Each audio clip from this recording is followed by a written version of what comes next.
আসসালামু আলাইকুম। Shimul memorial north south school and কলেজে অনলাইন বোর্ডিং ক্লাসে আমার নার্সারি বাবুদের আপনাদের স্বাগতম। আপনারা নিশ্চয়ই ভালো আছেন। আমি ফাতেমা জামিল, সহকারী শিক্ষক, শিমুল মেমোরিয়াল নর্থ সাউথ স্কুল। আজকে আপনাদের বোর্ডিং ক্লাস নিব। তো আপনারা আমার সাথে সবাই রেডি তো? সবার প্রস্তুত হয়ে যান আর 12 তারিখের শীটটা আপনারা সঙ্গে নিয়ে নেন, ঠিক আছে? তো আমরা বোর্ডিং ক্লাস করার শুরুতে প্রথমে আমরা একটা বিনোদন দিয়ে শুরু করব। আমরা একটা ছোট্ট রাইম করব। আমাদের রাইমের নাম কি? মাই হোমল্যান্ড, ঠিক আছে? I love my country, I love my land, green Bangladesh, my homeland. কি তোমাদের মজা লেগেছে না? আমি তো জানি তোমরা এটা খুব ভালো পারো। তো চলো শুরু করে যাক আজকে সুন্দর করে বোর্ডিং ক্লাস। প্রথমে 1 নম্বরে দেখো, উপযুক্ত ডিজিট দ্বারা ফাঁকা ঘর পূরণ করুন। তাহলে আমরা এখানে ফাঁকা ঘরে উপযুক্ত ডিজিটগুলি লিখব, ঠিক আছে? তাহলে প্রথমে কি আছে? 6 3 63, তাই না? 63 পরে কি হবে? 6 4 6 4 64, বোঝা গেছে? তাহলে 63 64, এবার কি হবে? 6 5 6 5 65।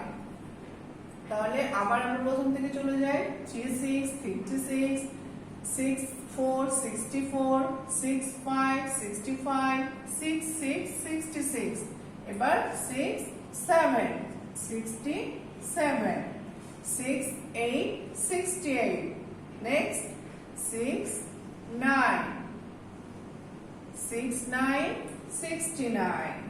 তাহলে 67 68 69, এরপর 70 70 70 70। তাহলে আমরা উপযুক্ত ডিজিট দ্বারা ফাঁকা ঘর পূরণ করে নিলাম 1 নম্বরে। কিন্তু আমরা আবার পড়ে নিই, আমার সাথে সাথে তোমরাও পড়ো।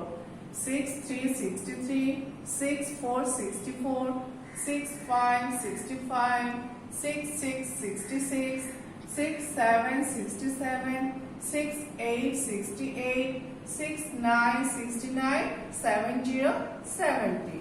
ওকে, সবার নিশ্চয়ই শীটটা কমপ্লিট হয়ে থাকবে। এবার আমরা 2 নম্বরে চলে যাব। 2 নম্বরে কি আছে? উপযুক্ত লেটার দ্বারা শূন্যস্থান পূরণ করুন। উপযুক্ত লেটার দ্বারা শূন্যস্থান পূরণ করুন। তাহলে এখানে কি লেখা আছে ডিজিটে? 2 T ড্যাশ O। তাহলে আমরা উপযুক্ত ডিজিট লেটার কি লিখবো? T W, তাই না? তাহলে দেখো সুন্দর হয়ে গেল না? T W O 2, সঠিক হয়েছে? আপনারা বলেন আরেকবার, T W O 2। 2 এর পরে এবার কি আছে? এটা কোন ডিজিট? এবার আছে 4। তাহলে 4 স্পেলিং কি? F O dash R। তাহলে কি হবে? F O E R, F O E R। তাহলে আমরা এখানে সুন্দর করে ইউটা লিখে নিব। তাহলে 4 বানান হয়ে গেল, আমাদের স্পেলিংটা কমপ্লিট করে ফেলেছি, তাই না? এবার 8 স্পেলিং E I G, এখানে কি একটা ফাঁকা ঘর আছে ড্যাশ T। তাহলে 8 বানান কি সেটা হবে? 8 বানান হবে E I G H T 8। আবার পড়ি E I G H T 8, বোঝা গেছে? এবার আমরা 10 বানান বলবো। 10 বানান তো খুবই সোজা, তাই না? 10 বানান বলেন তো আপনারা। T ড্যাশ N, কি হবে? T E N 10, T E N 10। তাহলে আমরা খুব সবটা করে ফেললাম না? আবার আমরা দেখো প্রথম থেকে পড়ি। 2 বানান T W O 2, T W O 2, F O U R 4, F O U R 4, E I G H T 8, E I G H T 8, T E N 10, T E N 10। তাহলে আমরা 1 নম্বর এবং 2 নম্বর কমপ্লিট করে ফেলেছি। এবার আমরা 3 নম্বরে চলে যাব। 3 নম্বর কি বলছে? ছবি গুণে বিয়োগ করুন। তাহলে ছবি গুণে বিয়োগ কিভাবে করব? তাহলে উপরে আছে 5 আর নিচে কত আছে? 3। তাহলে 3টা আগে আমরা এই হাঁসের বাচ্চাটাকে কেটে দিব। তাহলে এই 3টা উপরেও কেটে দেই, 1 2 3। তাহলে কত থাকলো? 1 2, এই 2 থাকলো, তাই না? তাহলে আমরা এইভাবে করে 2 লিখবো। বোঝা গেছে? আবার বুঝতে না পারলে দেখেন নিচের 3 আছে, এই 3টা কেটে উপরের 3ও আমরা কেটে দিব, তাই না? তাহলে বাকি যেটা থাকবে সেটাই আমাদের বিয়োগফল। এরপরে চলে যাই আমরা এই পাখিগুলোতে। উপরে 6টি পাখি, নিচে 4টি পাখি আছে, তাই না? ছবিতেও দেখেন উপরে 6 সংখ্যা, নিচে 4, তাহলে পাখি আছে 6টা, 4টা। আমরা আগেরটার মতো 4 কেটে দেব। 1 2 3 4, 1 2 3 4। তাহলে কত থাকলো? কয়টা পাখি? 2টা পাখি থাকলো, তাই না? এই 2টা পাখি। বোঝা গেছে? তাহলে বিয়োগ অর্থ বাদ দেওয়া, তাই না? বিয়োগ মানে বাদ দেওয়া, আর যোগ অর্থ একত্র করা। ঠিক আছে, এবার আমরা 4 নম্বরে চলে যাই। 4 নম্বর দেখেন, 71 থেকে 75 পর্যন্ত সংখ্যাগুলি লিখুন। তাহলে আমার বাবুরা তো খুব সুন্দর পারে, তাই না? তাহলে আমরা সুন্দর করে লিখে ফেলি। আমার সাথে সাথে মুখে বলবেন আর লিখবেন। 7 10 1 71, 7 10 2 72,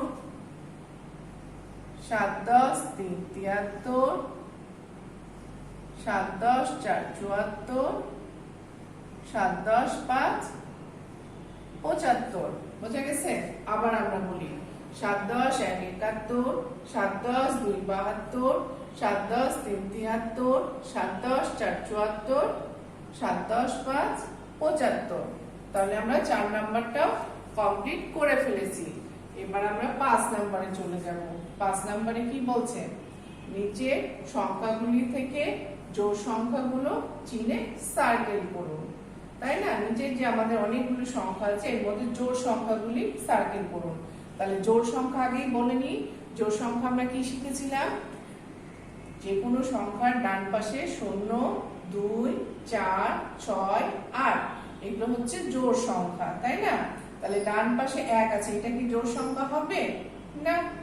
তাহলে এই ডান পাশে 2 আছে, এটা জোড় সংখ্যা। তাহলে আমরা জোড় সংখ্যাটাকে সার্কেল করব। 21 হবে না, 22। 2 10 3 23, এটা কি সংখ্যা? জোড় সংখ্যা না। 2 10 4 24, এইটা জোড় সংখ্যা। তাহলে 2 10 5 25, এটাও জোড় সংখ্যা না, এটা বিজোড় সংখ্যা। 2 10 6 26, এটা আমাদের জোড় সংখ্যা। বোঝা গেছে? 2 10 7 27, এটা আমাদের বিজোড় সংখ্যা। তাহলে 2 10 8 28, 28 হচ্ছে আমাদের জোড় সংখ্যা। তাহলে জোড় সংখ্যাকে এইভাবে করে আমরা সার্কেল করে ঘিরে দিব। 2 10 9 29, এটা আমাদের বিজোড় সংখ্যা। কিন্তু 3 0 30, এটা জোড় সংখ্যা। দেখো আমি আগেই বলেছি সংখ্যার ডানে যেসব থাকবে, যে সংখ্যার ডানে 0 2 4 6 8, এইসব যে সংখ্যাগুলি থাকবে সেটা অর্থই জোড় সংখ্যা। তো আজকে আমরা বুঝে গেছি। আবার আমরা জোড় সংখ্যাগুলি একটু পড়ে নিই। 2 10 2 22, 2 10 4 24, 2 10 6 26, 2 10 8 28, 3 0 30, এগুলো হচ্ছে আমাদের জোড় সংখ্যা। বোঝা গেছে আপনাদের? এবার আমরা মৌখিকে চলে আসি। মৌখিকে কি বলছে? 21 থেকে 25 পর্যন্ত সংখ্যাগুলো বানান বলুন। তাহলে 21 বানান কি আপনারা নিশ্চয়ই জানেন। এ কয় রস্যু তালবস্য 21। আমার সাথে সাথে আপনারাও পড়ুন।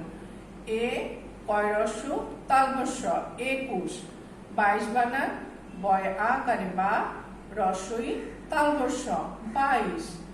23 তয় এই কারেতে রস্যই তালবস্য 23। কি আমার সাথে সাথে আপনারা বলছেন তো? নিশ্চয় বলে থাকবেন। এবার 24 বানান বলবো। চ বয় বয় রস্যিকার তালবস্য 24। চ বয় বয় রস্যিকার তালবস্য 24। 25 পয় চন্দ্রবিন্দু চয় রস্যই তালবস্য প চন্দ্রবিন্দু চয় রস্যই তালবস্য 25। তাহলে আমরা 1 নাম্বার বলে ফেললাম, তাই না? সংখ্যাগুলি বানান আমরা বলে ফেললাম। এবার 2 নাম্বারে যাই। নিচে ডিজিটগুলি চিনে মান বলুন। নিচে ডিজিটগুলি চিনে মান বলুন। তাহলে 2 3 23। তাহলে আমরা 2 3 এভাবে বলবো না, 2 3 23, 3 7 37, 3 7 37, 4 3 43, 4 3 43, 5 8 58, 5 8 58, 6 7 67, 6 7 67, 7 0 70, 7 0 70। তাহলে বোঝা গেছে। এবার আমরা 3 নম্বরে চলে যাই। নিচের সংখ্যাগুলো আগে ও পরের সংখ্যা বলুন। এটা তো খুবই মজার, তাই না? 2 10 7 27, 27 আগে কি হবে? 27 আগে হবে 2 10 6 26, তাই না? 2 10 6 26, 2 10 7 27 এবং পরের সংখ্যা কি হবে? 2 10 8 28। বোঝা গেছে? এবার 4 10 3 43, 43 আগে কি হবে? 4 10 2 42, 4 10 2 42, 42 4 10 3 43, এরপরে হবে 4 10 4 44, 4 10 4 44। বোঝা গেছে? এইভাবে প্রত্যেকটা সংখ্যার আগে এবং পরেরটা আমরা বলবো। এটা কি আছে? 5 10 8 58, 58 আগে হবে 5 10 7 57, 5 10 7 57, 5 10 8 58, 58 পরে হবে 5 10 9 59, 5 10 9 59। তো বাবুরা, আজকে আমরা ক্লাস এখানেই শেষ করছি। আগামী ক্লাসে আবার দেখা হবে। আপনারা সবাই ভালো থাকবেন, সুস্থ থাকবেন। আল্লাহ হাফেজ।